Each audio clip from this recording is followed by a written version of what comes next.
মাঠে আছি, আমরা মাঠে থাকবো। সর্বপর্যন্ত জোট আমাদের দলের সাথে নাই, থাকবো আমাদের সাথে ভবিষ্যতে।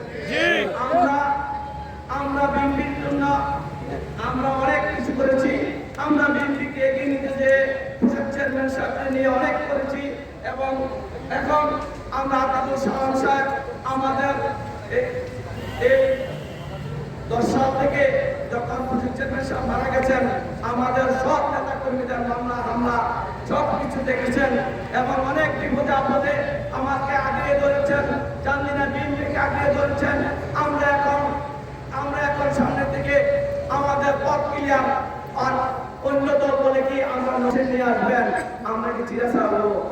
মনে করছেন 18 সালে আপনাদেরকে ছাড় দিছি, আমরা কি এবার ছাড় দেবো? আমরা এবার ছাড় দেবো না। আমরা জোটের প্রয়োজন নাই, আমরা জোট নাই আমাদের সাথে। আমরা একমাত্র আছি, আতিকলা আছি, আমরা বিএনপি আছি, আমরা বিএনপি থাকবো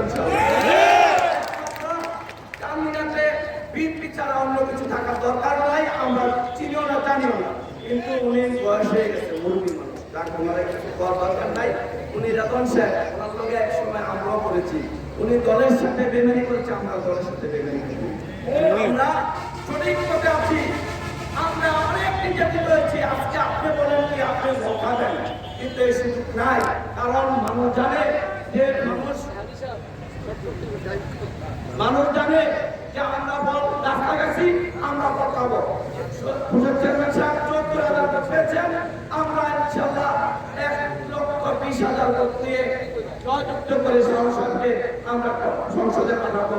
এই আশা আপনারা সবাই সজাগ থাকবেন, ষড়যন্ত্রের হাতে পড়বেন না।